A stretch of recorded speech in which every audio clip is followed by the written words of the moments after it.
নমস্কার বন্ধুরা, মলি কিচেনে সবাইকে জানাই স্বাগত। আজ চলে এসেছি আপনার সকলের প্রিয় রসগোল্লা রেসিপি নিয়ে।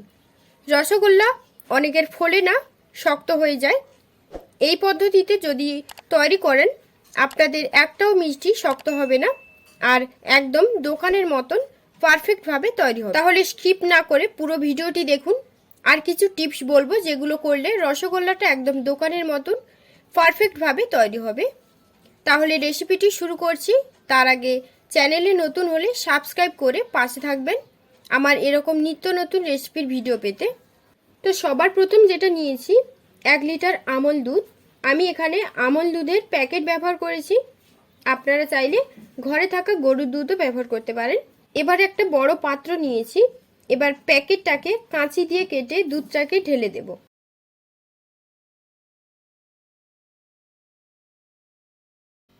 দুধটা ঢালা হয়ে গেলে গ্যাসের মধ্যে বসিয়ে রেখে খুব ভালো করে ফুটিয়ে নেব। আর এই সময় গ্যাসের আঁচটাকে লো টু মিডিয়ামে রেখে ফুটিয়ে নিতে হবে। দুধটা যতক্ষণ হতে থাকবে ততক্ষণে ছানা কাটানোর জন্য এখানে নিয়েছি 2 চামচ ভিনিগার ও 2 চামচ জল।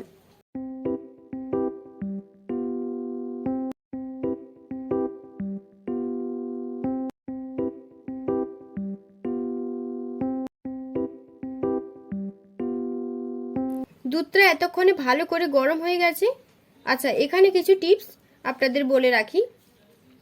দুধটা থেকে ছানা কাটানোর জন্য দুধটা ভিনিগার কখন দেবেন, আচ্ছা এখানে কিছু টিপস আপনাদের বলে রাখি।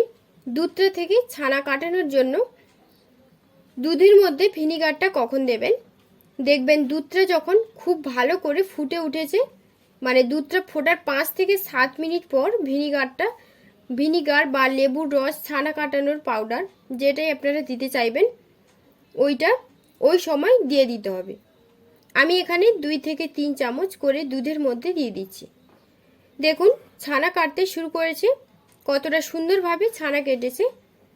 এখানে কিছু কথা বলে রাখি, ভিনিগার দেওয়ার পর যদি আপনাদের ছানা কাটতে দেরি হয় সেক্ষেত্রে আপনারা কিছুক্ষণ অপেক্ষা করে 1/2 চামচ পাতিলেবুর রস ওর মধ্যে দিয়ে দিতে পারেন। তাতে করে আরও খুব তাড়াতাড়ি ছানাটা কাটতে শুরু করবে। ছানাটা খুব ভালো করে কেটে গেছে। এবার এখানে একটি পরিষ্কার সুতির কাপড় নিয়েছি। এবার ওর মধ্যে ছানাটাকে ঢেলে নিচ্ছি।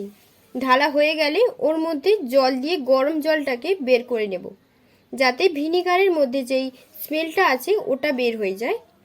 চামচ দিয়ে এভাবে উল্টে পাল্টে ধুয়ে নিচ্ছি। ধোয়া হয়ে গেলে এইভাবে জলটাকে বের করে নিচ্ছি।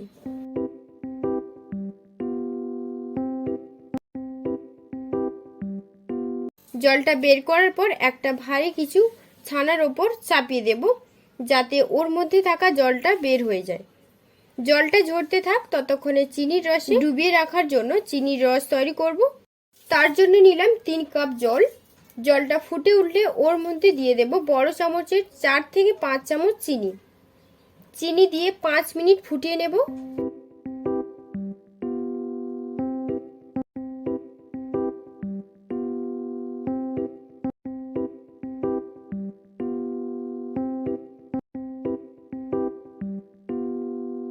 পাঁচ মিনিট ফোটানোর পর গ্যাস অফ করে নামিয়ে নেব।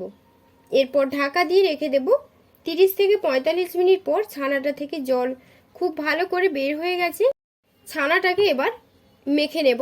তার জন্য ছানার মধ্যে স্মেল আসার জন্য এখানে নিয়েছি 1 চামচ চিনি আর 1 চামচ এলাচের দানাগুলোকে নিয়েছি। এবার ছানাটা মাখবো, তার জন্য ছানার মধ্যে দিয়ে দিলাম 1 চামচ এলাচ ও চিনির যেই গুঁড়োটা করে রেখেছিলাম ওইটা দিয়ে দেব। আর দেব 1.5 চামচ ময়দা। আমি এখানে ময়দার পরিমাণটা খুবই সামান্য নিয়েছি। এরপর একটা বড় থালার মধ্যে নিয়ে হাত দিয়ে ভালো করে মেখে নেব। ছানাটা যতটা ভালো মাখা হবে ততটা ভালো কিন্তু মিষ্টিটা তৈরি হবে।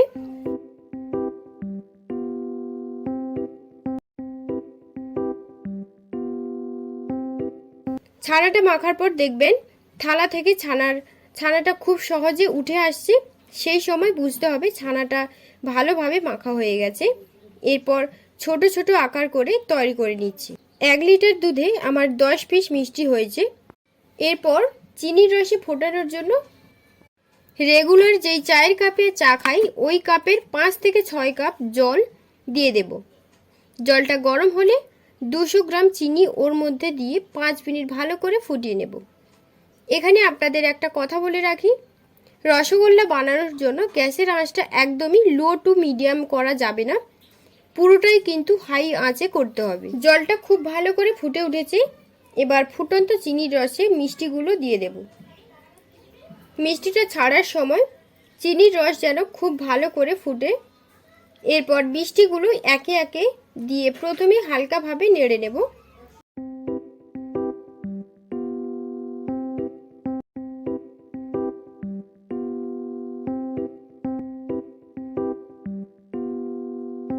প্রায় 10 মিনিট পর ঢাকা দিয়ে রেখে দেব। গ্যাসটা কিন্তু হাই আঁচেই রাখতে হবে। 10 মিনিট পর ঢাকা দিয়ে রেখে দেব।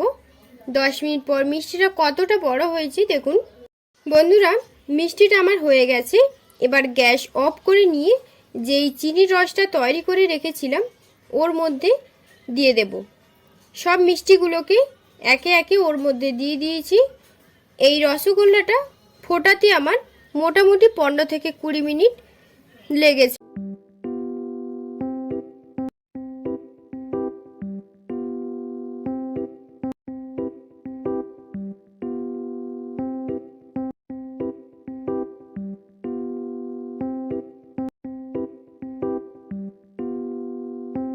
এরপর ঢাকা দিয়ে 7 থেকে 8 ঘন্টা চিনির রসে রেখে দেব, যাতে ওর মধ্যে আরও ভালোভাবে মিষ্টির রসটা ঢুকে যায়।